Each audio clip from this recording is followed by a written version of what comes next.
How's it going, guys? Welcome back to the UKnowAdamTsang podcast, where you get to know a little bit more about people, passions, and all things business. Today, I'm sitting with David Cobb, the CEO and CFO of Broken Shackle Ranch. Welcome to the show. Thank you for having me, Adam. Absolutely. So, the first question that I want to tell the audience is, what is Broken Shackle Ranch? So Broken Shackle is a boys' home. We do work with boys 16 to 21 years old. Okay. We have 45-bed facility. We have a location in, our main campus is in Davisboro, Georgia, which is about an hour and 20 minutes west of Statesboro, where we're at right now. And we have a location in Statesboro and one in Augusta. Wow. So 3 campuses total. 3 campuses. Okay. And, these 3 campuses, what is kind of like the mission statement behind what it is that Broken Shackle Ranch does? Sure. So if you had to put it really in just a couple of words, there's a phrase about teach a man to fish. And so we take that very literal. And so the kids that come to us, a lot of them has had tough family situations. Mm-hmm. And a lot of times their families never worked a job or a full-time job. And so they don't even know the standard of what, positive work in society looks like. And so we teach that. We teach vocational trades to our kids: construction, welding, auto maintenance, cabinetry, culinary, and GD, all on our campus. You mentioned that a lot of the families are broken. So I'm assuming that why that's in every way. In every single way. And so I've bet like you see so much. And it's heartbreaking that happens. It is. But your organization then, I guess, reintroduces them into society, or helps them kind of like get back. We just kind of prepare those guys for what there is to offer. So the kids, and it's hard to understand this, but a lot of the guys have never ordered from a menu. Wow. I mean, ordering from I ate here last night. Yeah. And I had a fine dinner. So yummy. Give it a shot. And Sponsored. And I paid for my dinner. That's right. So, let's go. And it's important that they enjoy some things and they understand that there are so much amazing things in life. Mm-hmm. Do you think that people out there, do they realize how many people are like this out there? I don't think so. I think that, but they're right next door. They're in the city. They're at the mall with them. They just don't understand the hurt and the trauma and the pain that everybody's going through. It's masked. So how do these kids, are they mainly male? Yeah, they're all males, okay. 16 to 21 years old. Okay. We take kids usually from Department of Juvenile Justice and defects. So okay. They've been abandoned, abused, neglected, and a lot of times have gotten in trouble in addition to that. And they're going through kind of like, the system, and then they come to you. And so when they get passed off to you, what is kind of like the next steps that your organization takes? So what we do is they get to try all of the vocational trades because, you don't know what you don't know, right? Yeah. You don't know that you don't like fire. Sure. In a welding shop, or you don't know that, that's awesome. But what we really find out is when you're getting down to it, we find that these kids, they find this passion. They find this, I'm good at something, and so once they get started, they try these trades and they get to pick one. Yeah. And they go to their trade half a day and they go to a GED half a day, all on campus. We're an accredited vocational school. Wow. And so everything's on in-house. Mm-hmm. And then so these different trades, are they also done on the campus? They are. Okay. We have certified teachers. Wow. We take it to the next level. It's like it is a tech school, but everybody lives there. In your experience, does everybody make it through the program? Everybody does not. It is not for everybody. There's just some kids that they're just not ready. Their trauma may be too much. We try to handpick. We purposely try to deal with the most difficult kids in the state. Wow. I mean, that's the kids we deal with. If they can go to a foster home, they need to go to a foster home. If they can if they can do it at home, through counseling, that's what they need to do. So we really pick the kids that they're going to fail. They are failing. They have failed out of school, whether it be because of age, because of trouble. And so we try to pull those guys, give them that chance. And so this must be extremely How does it feel for you when you see someone go through everything that they've been through and then through your guys' program? It is a challenge because to get them from where they're at to where they need to be is a real challenge. Change is not easy, right? Of course. And so, but when you get them from that spot, from that A to that B, and get them to self-sufficiency, is amazing. When you get a call that says, "Mr. David, I just had my little girl. You're the first person I called." You cannot buy that. You can't beg that. You can't make that up. It is amazing to get those calls. It's amazing to get kids to come, and they'll come and visit for the holidays and spend vacation, 3 or 4 days. I've been on vacation with our graduates. We have a graduate on our board of directors. I mean, so it's so amazing to see those kids go from where they were headed to where they're at. It's a blessing. To be the CEO of an organization like this, the two things that come to mind is leadership and compassion. I think those go hand in hand. As a leader, what is the model that you put into your staff and also into the kids? Yeah. Lead by example is really one of the things, and just being the first person to step out there, and not lip service. I read a thing yesterday. It said, you can fake intention, you can't fake showing up. And so showing up and really pushing forward and teaching those guys to do that. My staff, we have a great staff. It takes a lot to try to make these things happen. We have a staff of like 30-something, 35, I believe it is. And it's a lot of challenges. Great people. Nice. Can you give me kind of like, some stories? Like, tell me, what? Oh, man. So, we've had so many. I mean, I'm talking about as far as on campus. So we take our kids to the lake 3 times a year for the day. And we take a third of the guys per day. So it's not like 30 guys at the lake and you're just this big commotion. And so we take about 10 kids at a time. And so taking guys fishing, I think fishing is part of life, right? Sure. I mean, and going to the lake. But we have so many firsts. The first time you catch a fish, the first time you're on the boat here, and this is the best day of my life, and it's just another. I mean, it's fun, sure, but it's another day. Those things are just truly amazing. I remember there's on our board of directors. His name is Christian, and he was a youth in the program, and boy, he was a challenge. He great man now. He's got a child, and just an awesome human being. I remember him. He was the one night was cutting a fool, and me and my wife was living down there at the boys' home at the time. We didn't have children yet at that point, and he was like, one day I'm gonna own this place, and I was like, okay, Christian, let's just calm it down. Simmer down. Simmer down there, Hot Rod. And so later on in life, a couple of years ago, we called him. He was actually visiting with me, and he said, I really feel like God has led me to ask if you would be willing to have me on your board. And I gave it about 30 seconds thought. I said, you told me one day you own this place, and to have that go from where he's at, a broken family. The mother had 4 boys, and the husband ended up being a drug addict, and it was just so bad. Amazing mama. And to go from that to where he's at, he's a realtor. He does so well in life. He lives in North Carolina, and I'm just so proud of him. And we met with a kid, his name was Bradley, and Bradley works for FedEx, and he is he loves his life. He's got a little boy, I think his name is Tucker, and just amazing. Like, he's married to a wonderful woman. She's an RN, didn't have a daddy, just needed somebody to love on him and to give him that chance, and then just to believe in him. So we have those over and over and over and over. It's just amazing to be a part of it. I bet those stories make it worth it. And that's the only thing that makes it worth it. yeah, That's all. That's that payday. that's right.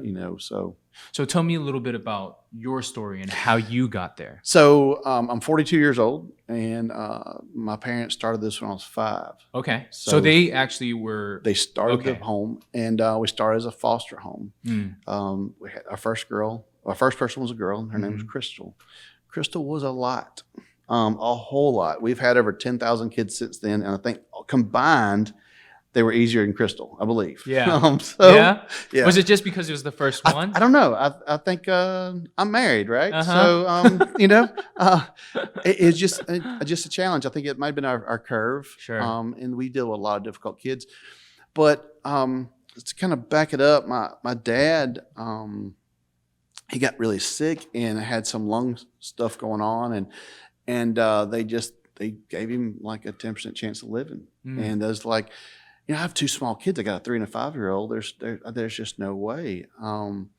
I've got to do something. And they was going to open up his chest cavity and like peel this thing off of his lung. They described it like a watermelon rind. They couldn't. It was a solid, and they couldn't explain it.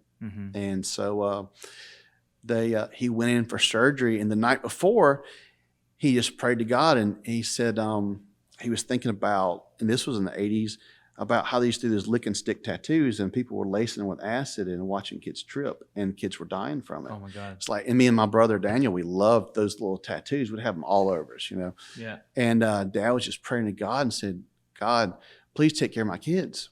And he said he heard him clear as day. If you take care of my kids, I'll take care of yours. And he has, and so that's been so good. My brother works at the ranch. My wife works at the ranch. My brother's wife works at the ranch. My youngest son will be going to Georgia Southern, and he wants to work at the ranch. So we have not just my family, though. So many families, so many good people that fit those uncle roles, those grandma roles, those aunt roles. That's so I think they call it fictive family now. And so to be called pops, by somebody that don't look like you, that isn't from where you're from, they don't talk like you. That's amazing. So there's some family I might not pick. That's in my blood, So to be able to pick by somebody is great. That's amazing. For you, so you said that he made it through the surgery, and then did the broken shackle come in after that? Yeah. So he got to the surgery, and actually the doctor says, Mr. Cobb, I don't know what's going on, but it's gone. The body can't absorb solids, but I don't know what you're doing, but don't stop doing it. So did he do anything differently? Dude, it was like he woke up the next morning and he could breathe. It is like unbelievable. And if it's one of those things where if it wasn't in your life, you wouldn't believe it. You'd be like, oh, that's just a bunch of baloney. Sure. That's some other guy telling some kind of thing for the emotion. Now, this is it happened in my life. And so, and dad is now 70 years old, and he has zero problems, has had zero problems. Just so how do you explain that? I mean, the thing that comes to mind is some sort of miracle. Dude, God, and that's what the doctor said. He said, I don't believe in miracles. I don't believe in God, but whatever you're doing, Mr. Cobb, I wouldn't stop doing it. And God's been good to us, man, starting with saving my father and starting the organization. That's right.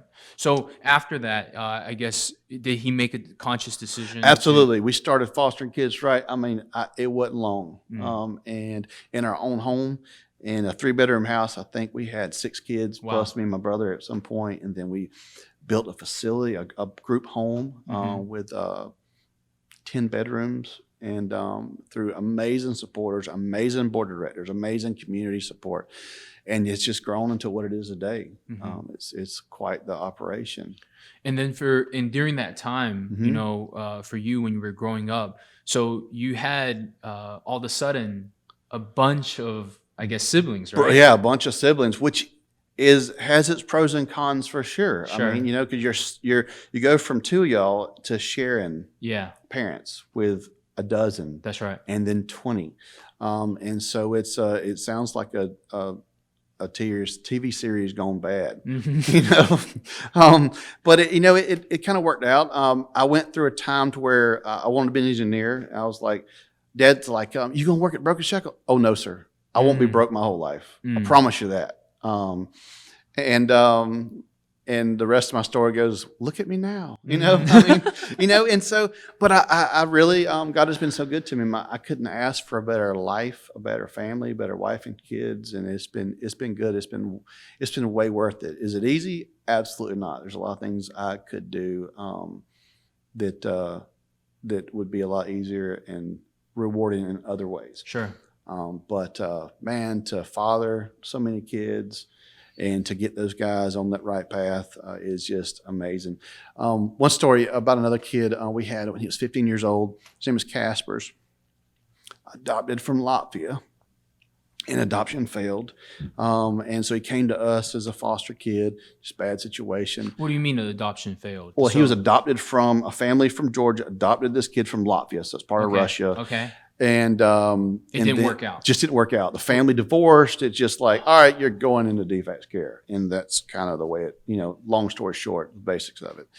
Well, Casper came to us, and he didn't want to leave the main campus. He wanted to work here. It's like, you got to be gone through a generation at least. Sure. So he went to our Augusta campus, got a job, did a good job, worked for a landscaping company and for a restaurant for 2.5 years. And at 21, he's like, all right, I'm ready to come home, ready to go to work. And so we hired him on. But 2 years later, he's like, I feel like part of the family, but I don't sound like part of the family. So we went to court and fixed that. Changed his last name. He changed his to last Cobb. name. He did. He changed his last name to Cobb. And now he's 28 years old, full-time employee for last, I think we're going on his 8th year. And man, God is good. You can pick your family. You are making such an impact.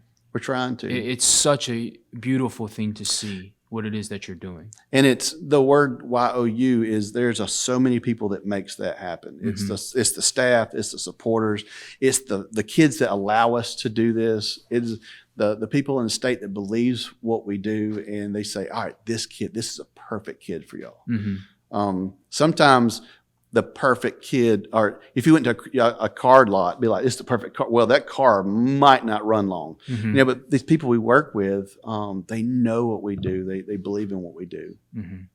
I appreciate all the massive impact that you've had. What are some of the things that you enjoy to do? Oh man, I love to teach. I love to learn. I love giving back to our communities. We do a lot of all of that. One of the first times we met, I remember you telling me that, hey, I love to cook. I love to cook for 3,000 people. And I was like, where are you cooking for 3,000 people at? How are you doing that? Tell me a little bit about that. Yeah, so we do hurricane relief. We had this little thing we call hot meals and warm hugs. And it's if you want to pay for your meal, then we can't have one. That's the way it works. You can donate dollars, but you can't have food. So we do it during hurricane relief and stuff. I think the first time we did it in Statesboro was Hurricane Matthew, and we fed between Statesboro all the way to Savannah. We fed 7,500 people in 3 days. And I got sick of hamburgers and hot dogs because that's all you had for breakfast, lunch, and supper. It was horrible. How do you cook at that volume? I mean, I have 2 restaurants, but I cannot imagine cooking for that many people all at once. It's you get this rhythm, and so I treat everything like it's an Olympic sport, and I'm going for the gold. Yeah. And so we usually bring 5 or 6 volunteers with us, and then we'll recruit people. Like, how can I help? You can cut onions, and we're going for the gold. Yeah. All right, you kind of create this thing, man. It's energetic, and it's a great energy is all consuming, and it's contagious. Yeah, it was funny because you asked me, you was like, "Hey, let's come on," and I was like, "No, I'm not doing that. I can't handle that." I'm just playing. Our biggest group was we did 11,703 days during Hurricane Irma down in Brunswick. And so, is it just lines? That one, the National Guard had to direct traffic. It was amazing, and the community, in the local community, man. people come together so well. Politics and frustrations a lot just kind of disappear when there's need, and everybody works together so well. It brings hope in humanity when right now it's challenging, to say the least. To say the least, So, but when you put all that out there, it's so good to work beside people that they don't believe the same way you do, and it don't matter. They believe that you need to feed people because they're hungry. It is so good to share some love like that. And how do those projects come together? I mean, obviously you're doing all these things for the community. Is it easy to kind of like, be able to put a project like that out? Is it just like, hey, I'm about to cook for, 7,000 people. I'm gonna set up shop right here, and then you're a little bit of both. We do Uh-huh. some planning on the front side, so we know hurricane season's coming. We'll have enough to-go trays for 15,000. We'll have enough rice and canned chicken to kind of get me started. And then, some like school systems, they're on a 3-week cycle menu. So they'll reach out like, hey, we've got food for 6,000 kids. Can you take these meals? Man, we'll turn into something. So we really do it. We take it to the next level of what we're producing. If it don't look pretty on that plate, it's not going out, because I'm serving Jesus every time I'm feeding somebody. Amen to that. That's the truth of it. So we put that level of interest into detail. Half butt sucks. That's right. Yeah. Tell me a little bit about the biggest challenge for you as an organization. As an organization, and there's two of them really. So the hard part to try to get through that is taxing on everybody that does it. I'm sure. Dealing with a kid that today he's lost his mind because he's hurting because of whatever is going on at home or not going on at home or that sort of thing. And yesterday he was telling you how much he loves you and appreciates you. If you see that often? All the time. Because it's a safe place to be a whipping post, because they know you're not going to curse at them, you're not going to fight with them, there won't be any kind of that sort of thing. So it can be a challenge. Organizationally, funding is a challenge, to say the very least. When my kids get a job, they make more than their instructor the first time, which is a win, right? Yeah. But it is hard to have a staff that's making $9, $10, $11 an hour, and the first job his kid makes 15. You think about that, and there's a lot of jobs out there that are earning more money, but don't nearly have as much of a impact For sure. on the world. Like how do you wrap your head around that, right? Like you guys are doing work that is there's so such valuable. a balance, because their kids still need shoes. You know what I'm saying? Yeah. And so that is that's one of the things to try to balance. And so none of our staff are losing weight, because everybody's taken care of. But it's just one of those things to where you just got to believe in what you do, and just believe this is what you're supposed to do, and push forward. So the vocational side that we do is the challenge, because it costs a lot to teach welding. The supplies, the equipment, the cabinetry. You can't build custom cabinets without buying the materials for custom cabinets. Like I mentioned earlier, half butt sucks. So we don't do anything halfway. Yeah. We teach it the right way the first time. So that's a challenge. So we will do projects for the community, and to try to get materials back out of it. And so we're very specific on what we want to do and the time frame, and when we're able to add a project in. So we're doing trailers right now for a gentleman down here in Statesboro. Our welding class is fixing trailers for Leap Joy inflatables. Okay. And so Ken, he brings us trailers. Matter of fact, he brought his third and last trailer yesterday. And so we'll fee for service. We fix his trailer up, get it back 100%, and send it back down. So how wide of a range of services? So how does someone reach out to you and say, hey, I need a trailer fixed? Just reaching out, Facebook, email, call, come visit, just whatever. We build custom high-end cabinets for people. We commission furniture. If you can show us a picture of it, we can replicate it exactly, whatever it is, or just get by giving the means of, this is kind of what I want. This is my budget, and surprise me. We can do that too. So we do a lot of all that sort of thing. That's very cool. Yeah. It comes comes full circle, right? Like, It does. you are taking these kids that, are literally at the, the bottom of society, and you're pulling them up and giving them something to live for. Hope. Yeah. Yeah, That's no a hope. good way to put it. So, for you, when you are putting together these, different projects, how do you look for, I guess, kids? How do you identify that? Are the kids choosing themselves? A little bit. We do an interview process, and so we look and we see if, all right, can we meet their needs first? Because that's first and most important. Are we going to do more damage to this kid that's broken to pieces, or is it within our wheelhouse on his needs? We have clinical teams, all the kind of professionals that work with us, and then we do a phone interview and tell him all about it, what we do and how we do it, and then give them the opportunity to ask questions. And is this a good fit for you? One thing I'll point out is kind of like the vocational side, like you mentioned before. Typically speaking, when someone goes to school, Ogeechee Tech, they are paying a fee. And that fee basically pays for their education. It does. In these cases that you're saying, $0. $0. $0. They do not have to pay for. They do not have to pay for it, and the state does not reimburse us for it. Wow. It is all privately funded. A lot of it comes out of the staff's pockets. That's why they make low wages, because we feel like that's what sets us apart. It's not a group home. It is a vocational school that happens to be a group home.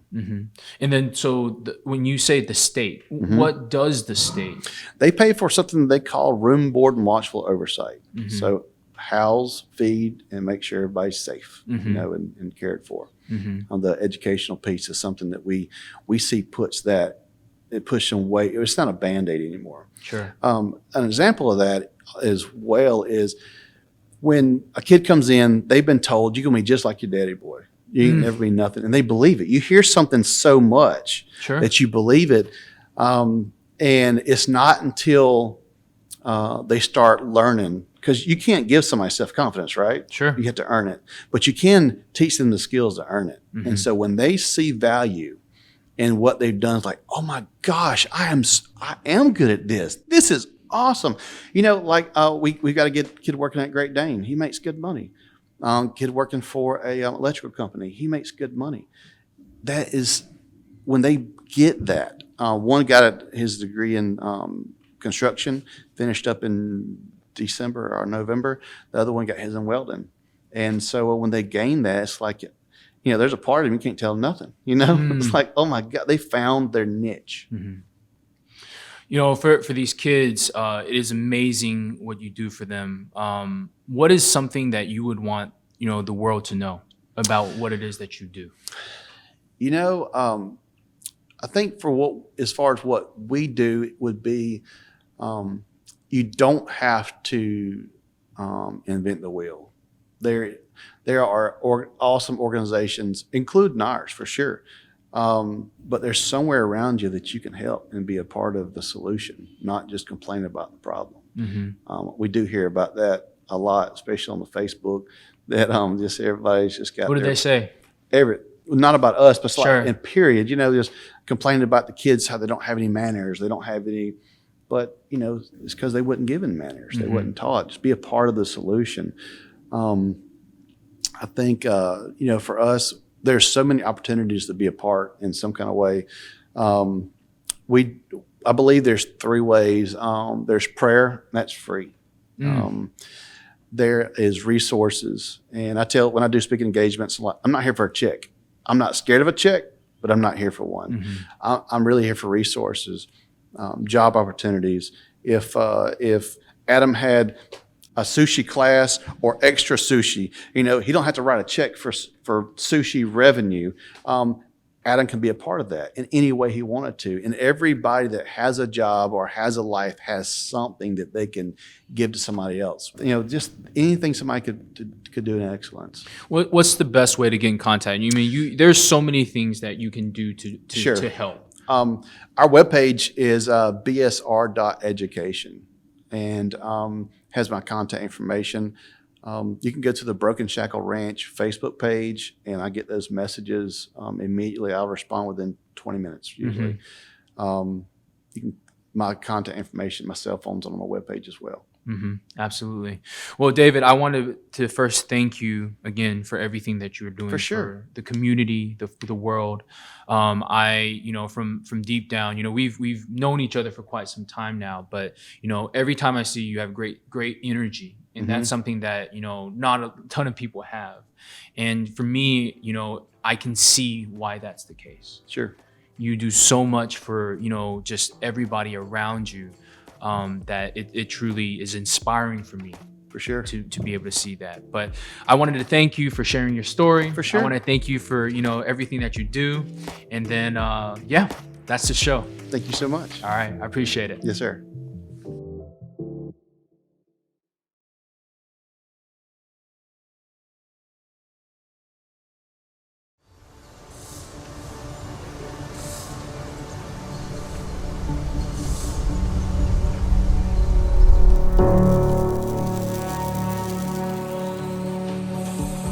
It's not just a bunch of bad kids that have been sent to live somewhere because, they can't make it in society. I wasn't a bad kid. I was a hurting kid. What actually happens inside those four walls is a family is formed.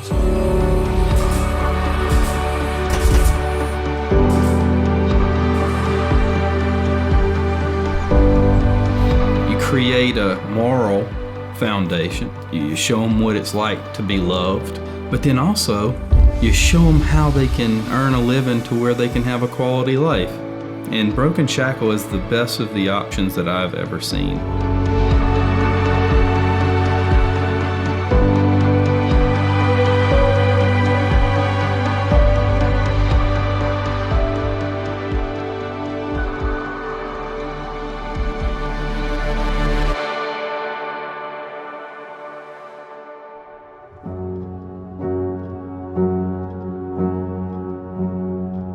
We hung on to each other, my brother and I. We had been neglected and starved. We had done without heat in the wintertime. Sometimes hid on the floor while the cops were knocking on the door. Kind of wish that they would just come through the door, because we needed them.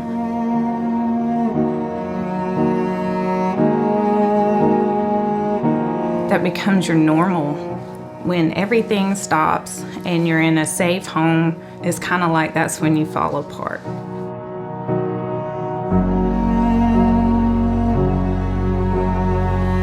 I was probably 10 years old at this point. I remember like it's yesterday. Sun's shining on your face. It's warm outside, but it's not hot. It's got a cool breeze. I'm excited about my family, where it's going. I open the door. My mom's crying. My dad's sitting there. He says, I have to go. Yeah, that one still hurts. At that instant, I just felt complete heartbreak. And, I spent the rest of my life just trying to close that hole. I didn't really have a father figure in my life.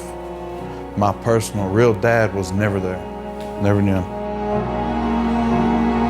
It was a rocky road, I can tell you that. I was at the alternative school. I got caught with Xanaxes in my pocket and thought I was going to overdose. Well, and I think it was my principal that had originally told my probation officer about the ranch and said, I think this is a good place for him. When I was 17, I ran away. No driver's license, no job skills, no identification documents, nothing. I literally had nothing. By the time I moved out here and I met David and May and his parents, I was a far cry from the kid I was at 14 years old. God has planted me here right now, and even if it's just one kid, even if we're just a bright spot in that life that was chaotic, then I think we've done our job.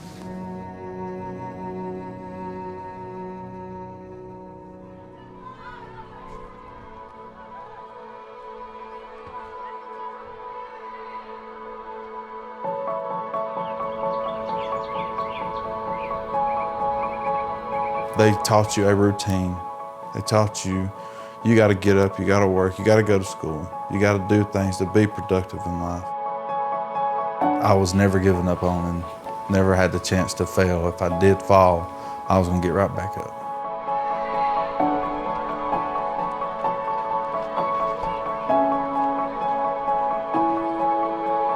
One thing I want to say about my experience from Broken Shackle is it taught me to ask for help. For me, I was acting out because of a void of a family, unit that was missing. And so Broken Shackle provides that for kids that don't have it. There's no hope for the future until you put those elements in their life. I was only a couple of weeks old when I had my first opportunity, and I didn't even get to make the choice. I was adopted, and I never understood the value of that. If I didn't have all that, where would I have been? I could have easily been one of them. So these kids didn't get that chance, but let's give them a chance. If you send a bunch of bad kids to prison, when they get out, they're still bad kids, because they're locked up and they're just told what to do, when to eat, when to sleep.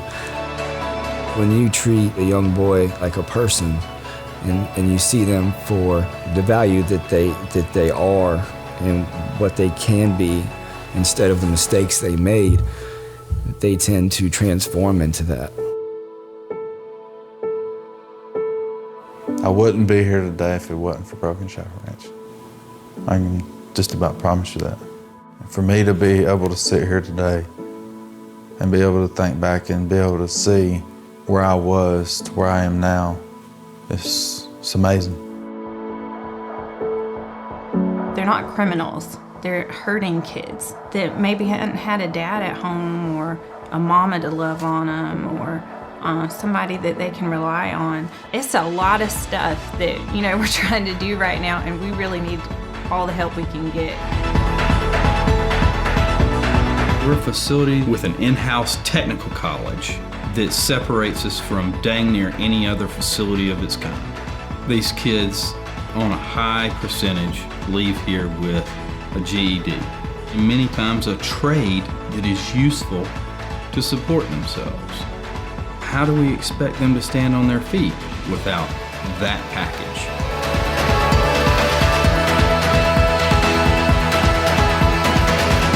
If they buy into what Broken Shackle does, as far as opportunities concerned, these kids can grab opportunities. You get around them, you just won't help them.